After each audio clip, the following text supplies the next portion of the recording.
ممبئی کی سرزمین پر ایک ہوٹل والے پیزا بیچ رہے ہیں، اور جو نان ویج پیزا ہے مسلم ہوٹل ہے، کھانے والے لے بھی جا رہے ہیں، پیزا کا شوق ہے۔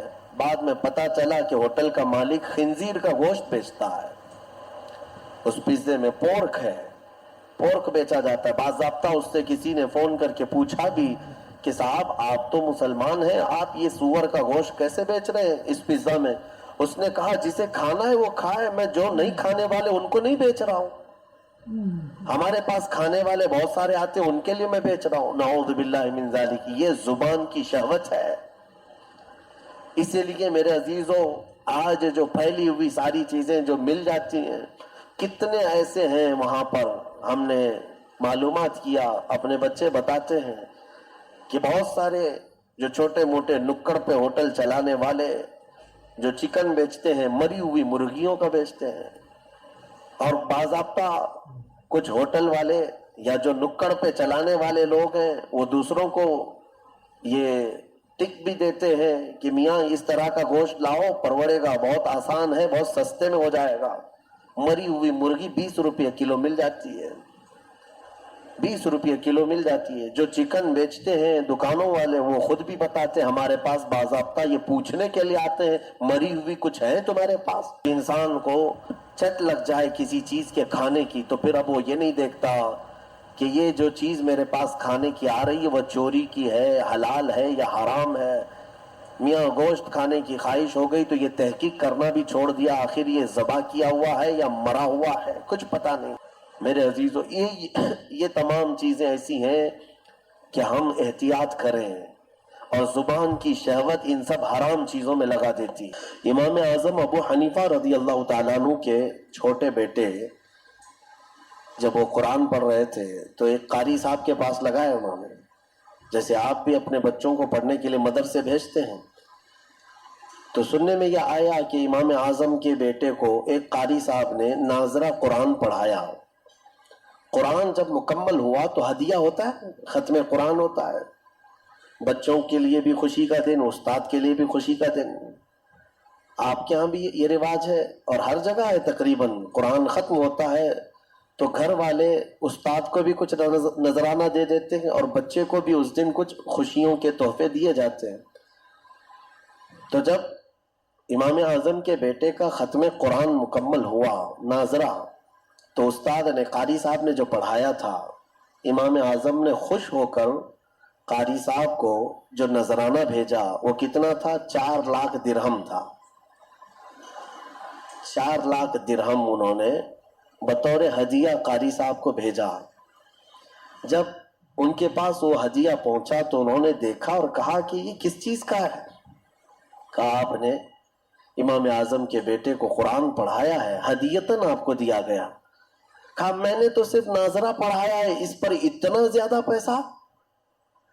انہوں نے اتنی بات کہی، امام اعظم کو آ کر کے قاصد نے بتایا کہ قاری صاحب ایسا کہہ رہے تھے کہ میں نے تو صرف قرآن ناظرہ پڑھایا، اتنی بات پر 4 لاکھ درہم کی کیا ضرورت تھی، اتنے پیسے؟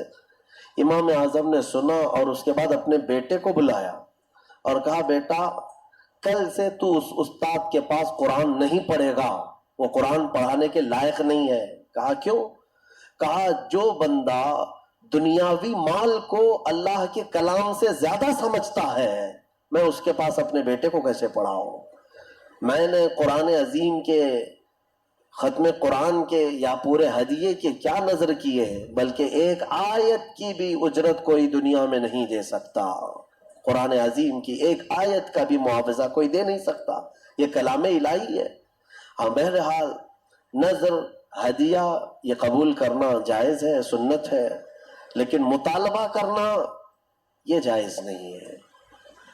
ان چیزوں پر مطالبہ کرنا، ڈیمانڈ کرنا یہ جائز نہیں ہے، چاہے وہ قرآن عظیم تراویح کا بھی ہو۔ صاف فقہاء کرام نے لکھا ہے کہ کوئی حافظ اگر تراویح پڑھانے کی اجرت طے کر کے آتا ہے تو پڑھانا بھی اس کا حرام ہے اور سننے والے بھی حرام کام کر رہے ہیں۔ یہ کوئی ڈیلنگ نہیں ہوتی ہے قرآن عظیم کی۔ ہاں ختم قرآن وہ بغیر اجرت کے یا بغیر کوئی نذرانہ طے کیے آیا تراویح پڑھایا ہے، لوگوں نے خوشیوں میں اسے ہدیہ اور نظر پیش کیا تو بالکل جائز ہے، لیکن مطالبہ کرنا ناجائز ہے۔ اس زمانے میں بہت کچھ ان خرافات میں مبتلا حفاظ ہیں جو پیسوں کے بھاؤ تاؤ کرتے ہوئے تراویح کو طے کرتے ہیں۔ بلکہ میں نے شہروں میں ایسے بھی دیکھا کہ بڑے شہروں میں 10 دن کی تراویح، 7 دن کی تراویح ایک الگ نکالا ہوا ہے، 10 دن میں تراویح ختم، 10 دن میں ایک قرآن ختم کر کے وہ حافظ پھر دوسرے 10 دن کہیں اور تلاش کرتا ہے۔ بعض لوگوں کا حال تو یہ ہے کہ ایک بار مسجد میں پڑھا رہے ہیں اور ایک بار کہیں اور بھی پڑھا رہے ہیں، اسی دن ایٹ اے ٹائم 2 مرتبہ تراویح، تاکہ ادھر بھی ملے ادھر بھی ملے۔ لوگوں کی نماز خراب کرنا، لوگوں کی نماز کو ضائع کرنا، لوگوں کی نماز کو ضائع کرنا اور اس طرح حرص رکھنا یہ ناجائز ہے۔ میرے عزیزو، انبیاء اکرام علیہ السلام کی زبانوں سے جو یہ نکلے ہیں الفاظ، یہ آج 19ویں پارے میں ہم نے کثرت سے اس کو بار بار تلاوت کیا ہے، تکرار آئی ہے ایک آیت کی، وَمَا أَسْأَلُكُمْ عَلَيْهِ مِنْ أَجْرٍ إِنْ أَجْرِيَ إِلَّا عَلَى رَبِّ الْعَالَمِينَ۔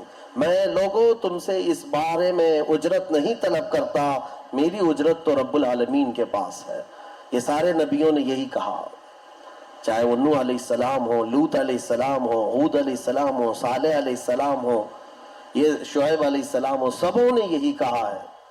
حتیٰ کہ میرے آقا صلی اللہ تعالیٰ علیہ وسلم بھی، ان کی بھی یہی فرامین تھے، قُلْ لَا أَسْأَلُكُمْ عَلَيْهِ أَجْرًا إِلَّا الْمَوَدَّةَ فِي الْقُرْبَى۔ اللہ تعالیٰ فرماتا ہے اپنے رسول سے، اے رسول آپ فرما دیں میں نے تمہیں جو دین دیا، ایمان کی دولت تمہارے قریب لایا، اس پر میں تم سے اجرت نہیں مانگتا مگر یہ کہ میرے اہل بیت سے محبت کرو، بس اتنی سی بات ہے۔ تو انبیاء اکرام کبھی اجرت نہیں طلب کرتے اور نہ ہی ان کی کوئی اجرت دے سکتا۔ اسی لیے جو علماء نائب انبیاء کہلاتے ہیں انہیں بھی اس روش پر چلنا چاہیے، اسی روش پر رہیں، قرآن کا ہو، تقریروں کا ہو یا پھر نعت خوانی کا ہو، یہ ساری چیزیں اس طرح اجرت طے کرنا ناجائز ہے، ناجائز ہے۔ دین بیچنا، امام غزالی رحمۃ اللہ تعالی علیہ نے لکھا ہے کہ وہ عالم جو کسی دنیا داروں کی محفل میں جاتا ہے اس لیے کہ تھوڑا دین ان کو دوں گا تو وہاں سے پیسے ملیں گے، وہاں سے پیسے ملیں گے، کسی دنیا دار کے پاس جاتا ہے تو امام غزالی فرماتے ہیں وہ عالم اس مکھی سے زیادہ غلیظ ہے جو پخانے پر بیٹھتی ہے، اس مکھی سے زیادہ غلیظ ہے کہ اس نے دین کو دنیا داروں کے سامنے بیچنے کی غرض سے حاصل کیا۔ اور میرے آقا صلی اللہ علیہ وسلم کی حدیث پاک ہے کہ ایسا بندہ جو دین کا علم اس لیے حاصل کرتا ہے کہ اسے کچھ دنیا مل جائے، اسے کچھ پیسے مل جائے، مال مل جائے، حضور اکرم صلی اللہ علیہ وسلم فرماتے ہیں ایسے شخص کو دین کا علم سکھانا خنزیر کے گلے میں موتیوں کا ہار ڈالنے کے برابر ہے، خنزیر کے گلے میں موتیوں کا ہار ڈالنے کے برابر ہے، کیونکہ خنزیر غلیظ جانور ہے اور اس کے گلے میں موتیوں کا ہار ڈال دے تو وہ خوبصورت نہیں بنتا۔ اسی طرح دنیا دار کو جو صرف مال کی ہوس میں رہتا ہے، دین کا علم سکھانا ایسی ہی ہے، فطرت غلیظ ہے، وہ دین کو لے کر کرے گا کیا؟ بیچے گا۔ اللہ تبارک و تعالیٰ اس طرح کی حرص سے ہمیں محفوظ رکھے، ہوس سے محفوظ فرمائے، اور اللہ تبارک و تعالیٰ آخری دم تک ہمیں اس کے دین کی خدمت اس کی رضا کے لیے کرنے کی توفیق عطا فرمائے۔